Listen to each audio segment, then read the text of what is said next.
Bonjour à tous, bien-aimés, je vous invite à une lecture dans 1 Samuel chapitre 12, 1 Samuel chapitre 12, et je vais lire à partir du verset 20, donc 1 Samuel chapitre 12 à partir du verset 20. Avant de commencer la lecture, je voudrais vous encourager à liker les vidéos, donc en appuyant juste sur le petit pouce, celui vers le haut de préférence, et aussi vous abonner à la chaîne YouTube de l'Église Essentielle, de façon à ce que lorsqu'il y a de nouvelles vidéos, vous puissiez être directement alerté. Et n'hésitez pas à partager autour de vous, afin que le plus grand nombre soit encouragé. Amen. Donc 1 Samuel chapitre 12, verset 20, Samuel dit au peuple, « N'ayez point de crainte. Vous avez fait tout ce mal, mais ne vous détournez pas de l'Éternel. Et servez l'Éternel de tout votre cœur. Ne vous en détournez pas, sinon vous iriez après des choses de néant qui n'apportent ni profit, ni délivrance, parce que ce sont des choses de néant. L'Éternel n'abandonnera point son peuple à cause de son grand nom, car l'Éternel a résolu de faire de vous son peuple. Loin de moi aussi de pécher contre l'Éternel, de cesser de prier pour vous, je vous enseignerai le bon et le droit chemin. Craignez seulement l'Éternel et servez-le fidèlement de tout votre cœur, car voyez quelle puissance il déploie parmi vous. Mais si vous faites le mal, vous périrez, vous et votre roi. Amen. Quel est le contexte de ce passage? Eh bien, il n'y avait pas de roi sur Israël. Dieu avait établi des prophètes, des sacrificateurs, et à travers ses serviteurs, Dieu parlait à son peuple. Et le roi, en fait, le seul roi qu'il y avait sur le peuple d'Israël, c'était l'Éternel lui-même. Et puis, à un moment, le peuple d'Israël a voulu être comme les autres peuples, ont voulu agir comme les autres, et ont donc demandé à ce qu'un roi soit institué à leur tête. Et presque à contre-cœur, Samuel a dû, établir, Saül comme roi. Et donc, en leur prévenant, en disant, mais si vous avez un roi, vous allez être sous la domination d'un homme, avec tous les travers que cela peut comporter. Mais le peuple d'Israël, pour faire comme les autres, a finalement décidé d'avoir le roi, et donc le roi Saül. Et si vous lisez par la suite le livre Samuel 1 et Samuel 2, vous comprendrez que cette décision-là a impacté gravement la vie même du peuple, puisque Saül finalement avait bien commencé, mais s'est avéré être un très mauvais roi. Et donc, Samuel a commencé, lui, à prévenir le peuple d'Israël en disant, « Ok, vous prenez cette décision. » Et c'est pour cela qu'il va dire au verset 20, « N'ayez point de crainte, vous avez fait tout ce mal, mais ne vous détournez pas de l'Éternel et servez l'Éternel de tout votre cœur. » Verset 22, il dit, « L'Éternel n'abandonnera point son peuple à cause de son grand nom. » Et cela nous amène quand même à réfléchir. Il y a parfois des décisions que nous prenons et qui sont des décisions irréversibles, sur lesquelles nous ne pouvons pas revenir sur le passé. Nous ne pouvons pas faire un bond en arrière et se dire, je réécrirai l'histoire différemment. Ça peut être des décisions, par exemple, de couple. Cela peut être des décisions par rapport à vos enfants. Ça peut être des décisions par rapport à votre famille que vous avez pris parfois, et sur lesquelles vous regrettez amèrement ces décisions parce que les conséquences, vous les subissez et vous les vivez maintenant. Et c'est un peu comme cela pour le peuple d'Israël qui avait choisi de prendre un roi, d'établir un roi, alors que Dieu n'était pas d'accord avec cela. Mais à travers ces paroles de Samuel, on sent toute la grâce. On sent toute la dimension de pardon que Dieu nous accorde. Il nous est dit, Samuel va dire, n'ayez point de crainte, vous avez fait ce mal, mais ne vous détournez pas de l'Éternel. Et je crois que le Seigneur là aussi veut vous encourager. Oui, parfois nous prenons des mauvaises décisions. Oui, parfois nos choix sont contraires à ce que Dieu veut.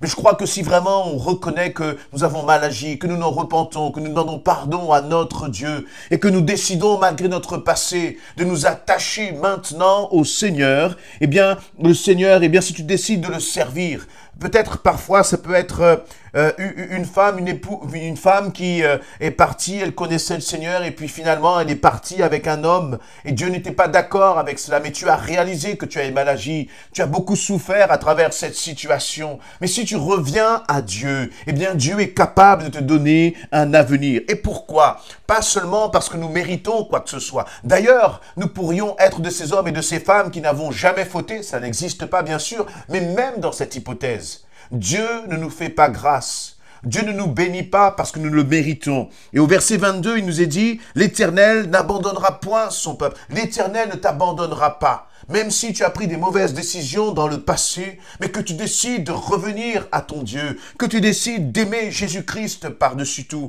Si aujourd'hui tu décides, eh bien, comme d'avoir un nouveau départ avec lui, eh bien, le verset 22 s'applique à ta vie.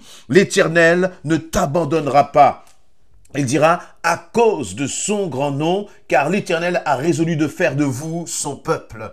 Et je crois que là aussi, eh bien, ce passage s'adresse à toi. Si tu as décidé de revenir à l'Éternel, quel que soit ton passé, ou peut-être là que tu es loin du Seigneur et tu es en train d'hésiter, tu es en train de te culpabiliser, eh bien, laisse-moi te dire que à cause de son grand nom, eh bien, l'Éternel a résolu de faire quelque chose d'extraordinaire avec ta vie. Il est capable de te donner un nouvel avenir. Bien sûr, il faudra assumer les conséquences du passé. Il faudra assumer les conséquences de nos choix. Mais ce que je crois, c'est que, eh bien, là où il y avait des mauvais choix dans le passé, lorsque l'on revient à Jésus-Christ, Jésus-Christ est capable de transformer ce qui était justement quelque chose de mort, de désespérance, qui était un échec. Il peut le transformer à sa gloire, afin qu'à travers justement ce que tu vas vivre à l'avenir avec ton Dieu, tu puisses utiliser cela comme un témoignage. Et tu puisses dire, eh bien, voilà, j'ai fait des erreurs. Et je vous invite vraiment à ne pas faire les mêmes erreurs que moi. Mais malgré ces erreurs, je suis revenu à Jésus-Christ et maintenant Jésus-Christ fait des choses merveilleuses avec ma vie. Et je crois que Dieu peut le faire vraiment dans ce sens pour toi. Voyez, Dieu n'a pas délaissé, il n'a pas abandonné le peuple d'Israël parce qu'il était résolu. Dieu est résolu à accomplir quelque chose de merveilleux à travers ton existence. Mais pour cela, il va falloir oser. Il va falloir oser confesser tes fautes. Il va falloir oser dire, c'est vrai, Seigneur, j'ai mal agi. Récemment, je discutais, je partageais avec une sœur qui me disait, eh bien, voilà, elle a connu, elle a grandi en connaissant le Seigneur. Et puis, elle a fait des mauvais choix dans les questions de ses relations sentimentales. Elle a fait des choix qui lui ont coûté cher. Mais un jour, elle a décidé de vraiment s'abandonner, d'être obéissante, de devenir en fait réellement une esclave de Jésus-Christ. Et depuis ce moment-là, eh bien, elle a vu vraiment Jésus transformer son avenir, lui donner comme un nouvel avenir. Et ce que Jésus a fait dans le cœur de cette sœur, dans la vie de cette sœur, il peut le faire aussi pour toi. Et puis, il y a une autre situation. Il y a cette position de Samuel. Samuel, eh bien, était en train de dire comme un adieu au peuple d'Israël. Il était même fatigué, lassé de ce peuple qui n'en faisait qu'à sa tête. Et vous voyez, ça peut être aussi eh bien, la position d'un homme, d'une femme, d'un père, d'une mère ou peut-être d'un chrétien qui est dans une famille. Et c'est difficile dans cette famille. C'est peut-être difficile avec tes enfants. C'est peut-être difficile avec ton époux, ton épouse. Parce qu'ils n'agissent pas selon ce que Dieu veut, ils désobéissent à Dieu et ça impacte ta famille. Ça impacte les décisions qu'ils prennent, ça impacte peut-être tes finances dans la famille, ça impacte ta vie au quotidien. Ça te met peut-être dans un état où ta tranquillité même est constamment bousculée par cette atmosphère avec des personnes qui ne connaissent pas Christ. Et ce que j'aime, eh bien, c'est que Samuel va dire ceci, au verset 23, « Loin de moi aussi de pécher contre l'Éternel, de cesser de prier pour vous. Je vous enseignerai le bon et le droit chemin. » C'est-à-dire que quelles que soient les réactions du peuple d'Israël, quelles que soient ses décisions, Samuel était décidé de prier pour ce peuple, même pour un peuple rebelle. Alors, à travers cela, je veux t'inviter à continuer de prier pour ton époux, ton épouse, tes enfants, ta famille, même ceux qui ont un cœur rebelle. Parce que si tu ne fais pas cela, eh bien, Samuel va dire, loin de moi aussi de cesser de pécher contre l'Éternel. Il savait que s'il arrêtait de prier pour le peuple, intercéder pour le peuple, eh bien c'est comme s'il avait délaissé le peuple, c'est comme s'il avait abandonné le peuple. Et donc c'est comme si lui-même il se mettait à pécher contre Dieu. Alors, même si c'est difficile, ne baisse pas les bras, ne délaisse pas tes enfants dans la prière, ne délaisse pas ta famille dans la prière, ton époux, ton épouse qui n'est pas au Seigneur, ne les délaisse pas dans la prière, mais au contraire, continue d'intercéder pour eux, continue de crier à l'Éternel pour eux, parce que dis-toi bien une chose, c'est que l'Éternel, lui, ne les a pas abandonnés. Et donc, si l'Éternel ne les a pas abandonnés, je crois qu'il t'envoie en ambassadeur. Il t'envoie comme vraiment en intercesseur pour ceux qui sont autour de toi. Alors, n'abandonne pas, mais au contraire, continue de partager, d'apporter la bonne nouvelle de Jésus-Christ, même à celui qui a le cœur le plus rebelle. Que le Seigneur puisse t'utiliser, que tu puisses être la bouche de l'Éternel pour ceux qui sont autour de toi, qu'à travers toi, il y ait ces paroles d'amour qui puissent se déverser. Versets 24 et 25, Samuel va terminer en disant, en parlant au peuple, « Craignez seulement l'Éternel, servez-le fidèlement de tout votre cœur, car voyez quelle puissance il déploie parmi vous. » Il y a là un avertissement, mais si vous faites le mal, vous périrez, vous et votre roi. J'aime la parole de l'Éternel parce qu'elle est sans compromis. J'aime la parole de l'Éternel parce que c'est une parole de vérité. Elle ne caresse pas dans le sens du poil, mais elle dit les choses telles qu'elles sont.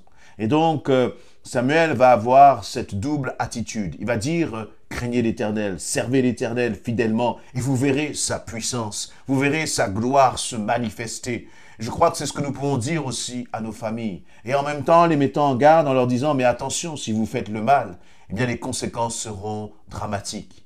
Alors, nous pouvons inviter ceux qui sont autour de nous, nous pouvons inviter nos familles, vraiment dans l'amour, dans la compassion, dans la bienveillance, à faire le bon choix, afin que eux aussi, ils voient la gloire de Dieu.